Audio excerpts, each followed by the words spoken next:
Bonjour à tous et bienvenue pour cette interview essentielle. Aujourd'hui, nous avons le plaisir d'accueillir un invité très spécial venu d'Australie, John Shipton. Vous ne connaissez probablement pas son nom, mais permettez-moi de le présenter brièvement. Wikileaks, 2006, Julian Assange, plus de 400 000 documents militaires secrets liés à l'Irak, 90 000 sur l'Afghanistan. Quelqu'un qui a été détenu contre sa propre volonté pendant de nombreuses années. Et nous avons le plaisir de recevoir son père, John Shipton. John, bonsoir. Bienvenue à François, bienvenue en France. Merci à vous. C'est un plaisir d'être ici. Vous êtes venu ici et vous faites un tour d'Europe en ce moment. Parce que bien sûr, mardi, il y a une audition très spéciale à l'Assemblée nationale française, où il y a un groupe de députés français qui ont décidé de demander l'asile politique au nom de Julian. Peut-être, afin de planter le décor pour les téléspectateurs français et ceux qui vont le regarder, pouvez-vous nous en dire un peu plus? Quelle est l'histoire derrière Wikileaks? Quelle est l'histoire de votre fils? Eh bien, l'idée fondamentale ressemble à Prométhée délivré. Le seul moyen d'accéder à la liberté est la connaissance. Et Julian, en 2005, est arrivé avec cette idée, cette perspicacité, ou ce moment de génie, si vous voulez, que le public, ayant accès aux ordinateurs, et à cette époque, il y en avait environ 60 millions, le public ayant cet accès, si vous mettez l'information en ligne et faites en sorte qu'elle soit accessible, le public lui-même formera des forums et analysera les nouvelles, analysera toutes les données que vous avez affichées et par conséquent prendra des décisions informées qui guideront la vie de la communauté, la vie nationale, la vie familiale et la vie privée. C'était donc l'extraordinaire beauté de la Fondation, la compréhension du siècle des Lumières français, de Prométhée délivré, c'est-à-dire que la seule voie vers la liberté est la connaissance. Et par la suite, la construction de Wikileaks, qui a révélé tous les dossiers que vous avez mentionnés. Et j'ajouterai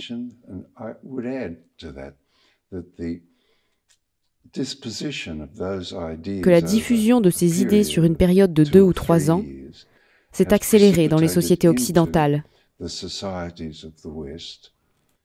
en particulier dans la société anglophone, qui sont les principaux bellicistes, et le public, par conséquent, a retiré son soutien et a même inventé un nom, les guerres sans fin. Ce n'était pas un phénomène du haut vers le bas, c'était un phénomène qui allait du bas vers le haut. À mesure que le public s'est lentement instruit, avec les informations qui étaient détenues sur Wikileaks et publiées par beaucoup d'autres,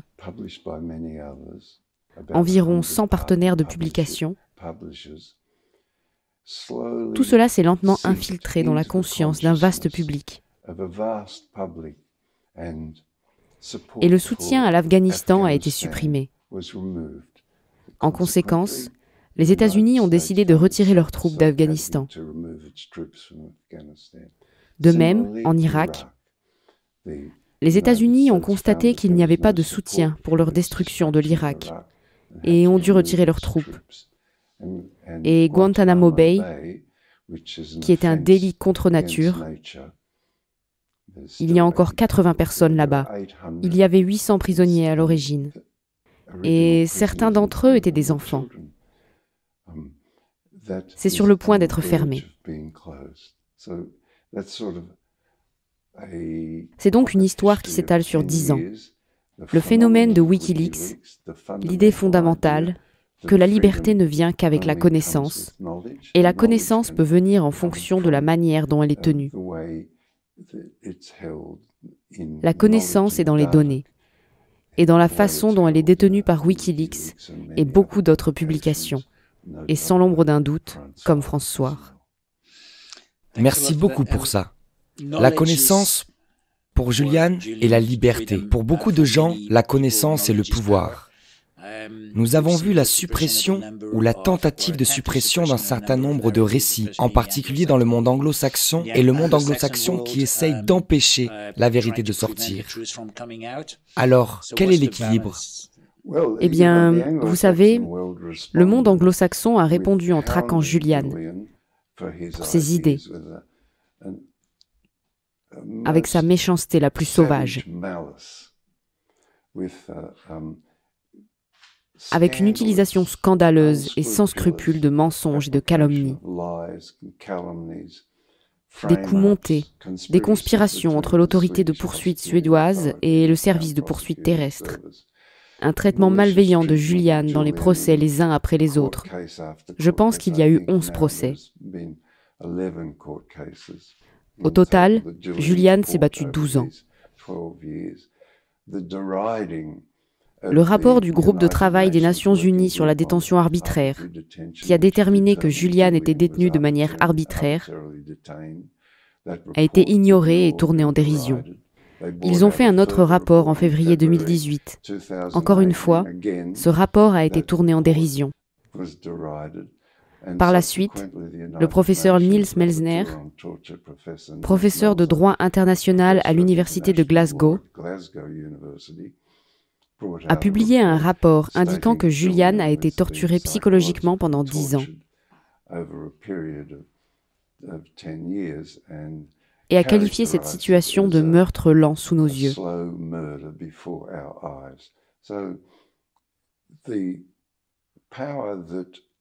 Le pouvoir de Wikileaks et l'idée de nous présenter des données pour que nous puissions faire notre propre analyse,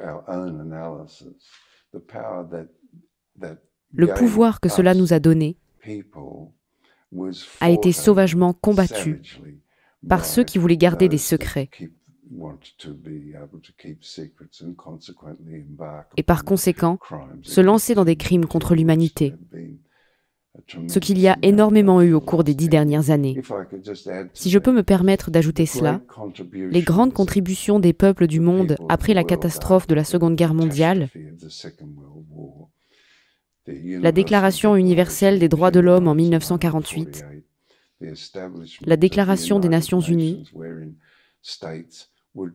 dans laquelle les États ont des relations entre eux par le biais du droit, les conventions d'asile de 1958, ratifiées en 1973 par l'Assemblée générale des Nations unies, tous ces magnifiques artefacts civils qui maintiennent les Nations unies et nous permettent de régler les problèmes, chacun d'eux a été détruit progressivement dans le cas de Julian Assange.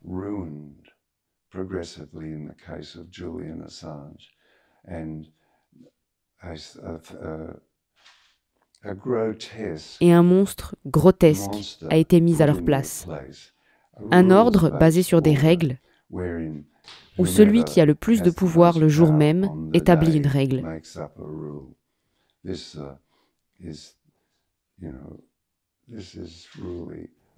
C'est vraiment un effondrement dans la barbarie sur une période de 20 ans,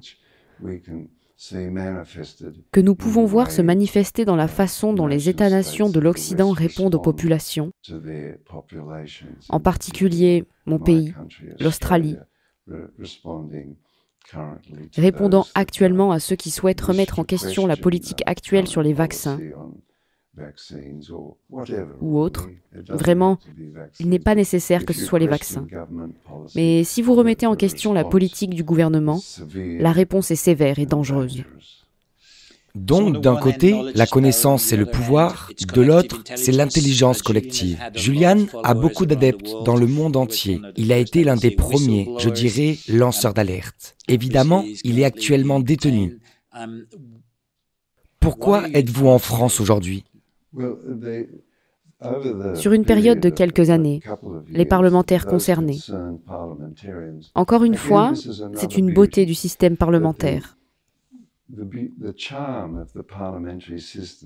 Les préoccupations de l'électorat sont transmises à un représentant parlementaire. Et ce représentant prend ses préoccupations et gagne en communauté avec l'équilibre du Parlement. Et l'exécutif doit agir sur les préoccupations du Parlement. Le Parlement est souverain. Il nous représente et donne du crédit.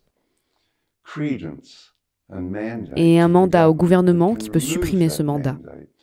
Dans le cas de Julian Assange, 38 députés ont fait part de leurs préoccupations et ont demandé à l'exécutif d'offrir à Julian Assange l'asile en France. Maintenant, c'est vraiment important. Je ne saurais trop insister sur le fait que le premier endroit où Wikileaks a été publié était la France. Julian a vécu en France, dans le Marais. Il a une famille française.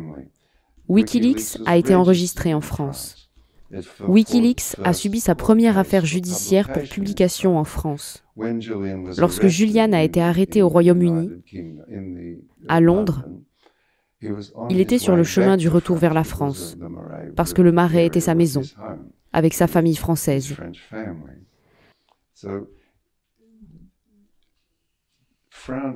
La France a donc bénéficié de Wikileaks.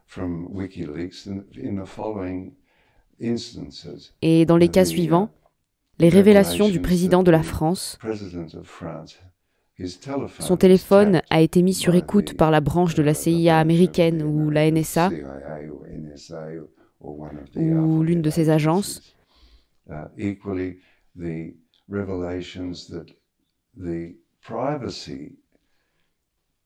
De même, les révélations selon lesquelles l'effondrement de la protection de la vie privée visait principalement à mener une guerre économique contre la France, comme nous en avons vu une manifestation ces 2 dernières semaines, où 90 milliards de dollars, une énorme somme d'argent, ont été volés à la France par les États-Unis, de concert avec le gouvernement australien.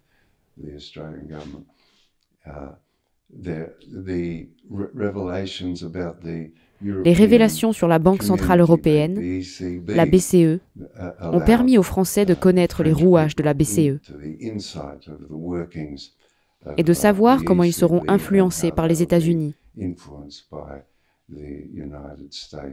en particulier le Trésor américain.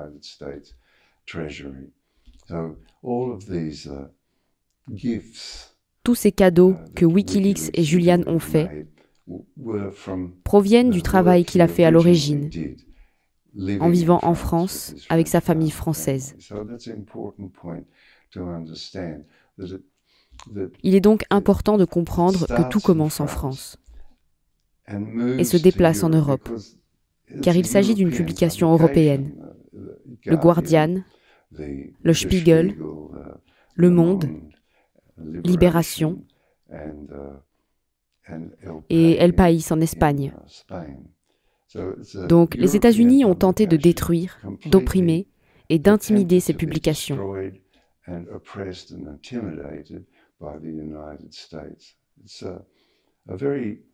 C'est un problème très profond et très difficile auquel l'Europe, et la France en particulier, sont confrontés.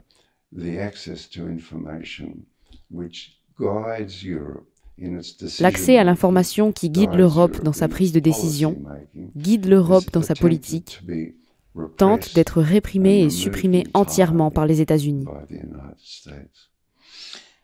Et donc, bien sûr, ce mardi, il y a cette audition à l'Assemblée nationale. Avec ces 38 députés, vous serez présents. Y ferez-vous un discours ? Je parlerai. Cela sera probablement court, concis et précis.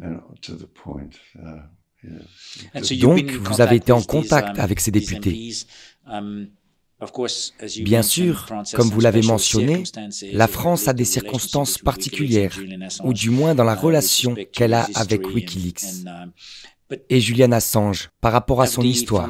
Mais si les valeurs fondamentales de la France sont la liberté, l'égalité et la fraternité, sont-elles importantes pour vous dans cette audit? Vous donnent-elles l'espoir qu'il y aura une issue positive? Oui, donc vous savez, la Fondation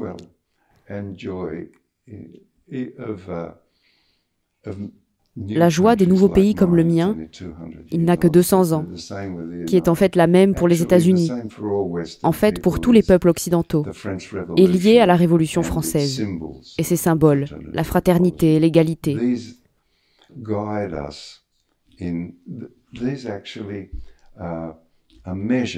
C'est en fait une mesure qui continue à nous parler, nous permettant d'examiner où nous sommes maintenant.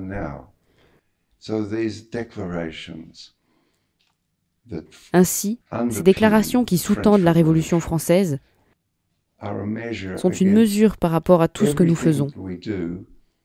Nous pouvons réfléchir et nous pouvons savoir où nous sommes et comment nous nous situons par rapport aux idées fondamentales qui ont guidé la Révolution française.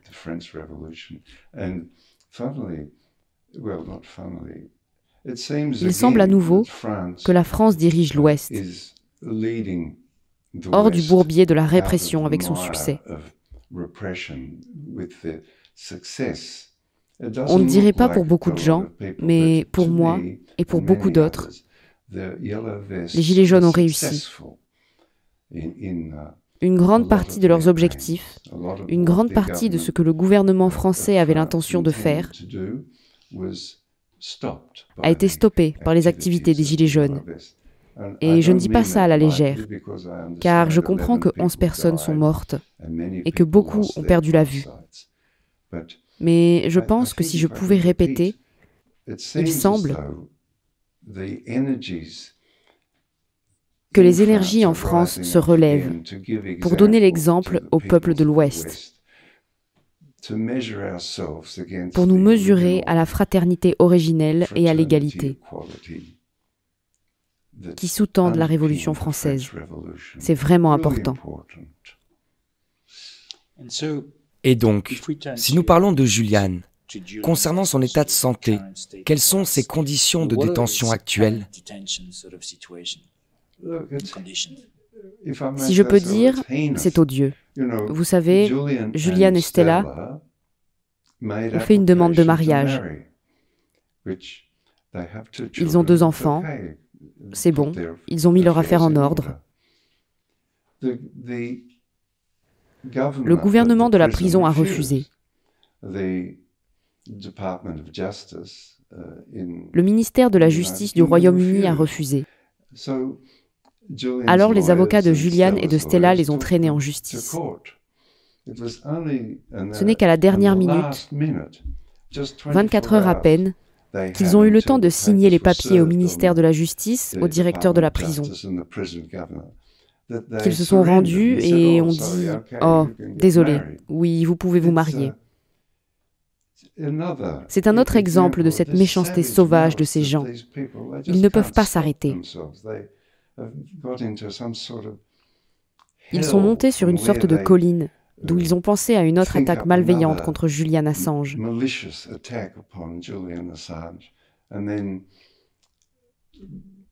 Puis ils ont signé les papiers concernant cette attaque. Puis ils rentrent chez eux et boivent un verre de vin. C'est consternant. Quoi qu'il en soit, cela fait un exemple de Julian, détenu pour ses publications, un journaliste, et retenu dans une prison de haute sécurité 22 heures par jour dans une cellule de prison. Et c'est tout simplement exaspérant. Alors, bien sûr, il y a eu beaucoup de discussions à ce sujet dans la presse française. Mardi, vous serez au Parlement français. Qu'espérez-vous qu'il en ressorte?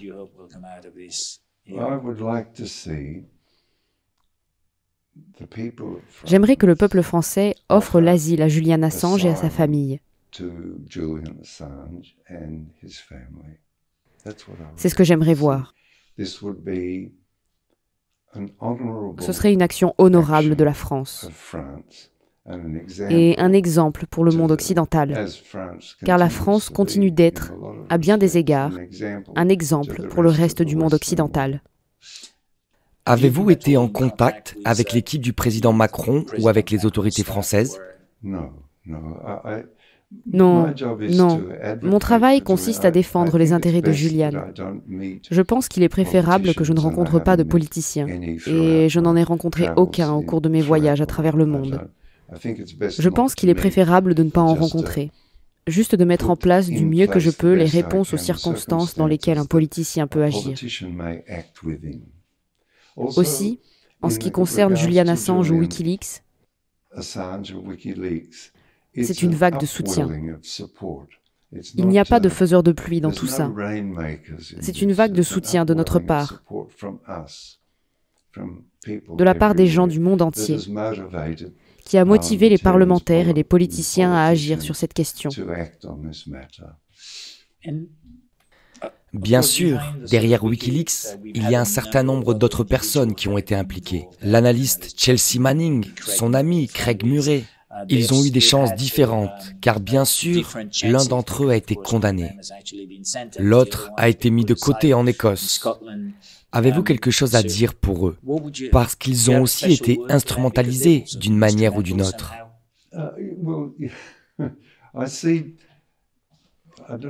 Je ne sais pas si c'est un peu hors sujet, mais je vois Chelsea Manning comme une Jeanne d'Arc. Un tel courage. Et pas du courage juste pour une semaine, mais un courage qui s'étend sur 12 ans. C'est extraordinaire. Et avec Craig Murray, son don d'être capable d'écrire, d'être capable d'évaluer ce qui est malfaisant, ce qui est, pour utiliser un mot religieux, ce qui est diabolique dans l'administration de la justice au Royaume-Uni. Par conséquent, il a dû passer les 4 derniers mois en prison. Je me suis rendu chez lui avant-hier et j'y suis resté avec sa femme, Madeira, et ses 2 enfants, et la famille élargie. Ils se sont tous rassemblés pour soutenir Madeira et ont parlé à Craig au téléphone. Il sera libéré de prison à la fin du mois de novembre. Nous allons donc travailler à son retour dans le monde, tout comme pour Julian, rapidement. Et donc peut-être un dernier mot. Julian a beaucoup d'adeptes, de supporters dans le monde entier, beaucoup de militants en France. Qu'aimeriez-vous dire à ces gens-là qui ont soutenu Julian constamment à travers tout cela? Mille merci.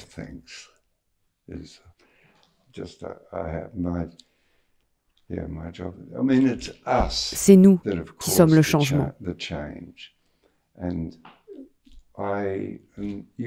Vous et moi, nous sommes épaulés par des milliers et des milliers de personnes dans le monde.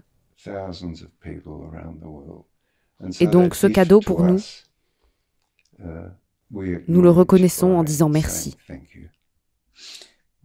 John Shipton, merci beaucoup d'être venu aujourd'hui afin de donner cette interview à François. Cela fournit une forme de sagesse aux lecteurs et téléspectateurs français, en anglais, et nous a permis de parler de ce qui est vraiment devenu un exemple pour nous tous, en termes d'information loyale et de liberté d'information. L'information est le pouvoir, l'intelligence collective. Nous espérons juste qu'il y aura un résultat positif mardi. Merci beaucoup et bonne chance pour mardi. Je vous remercie. Au revoir, monsieur.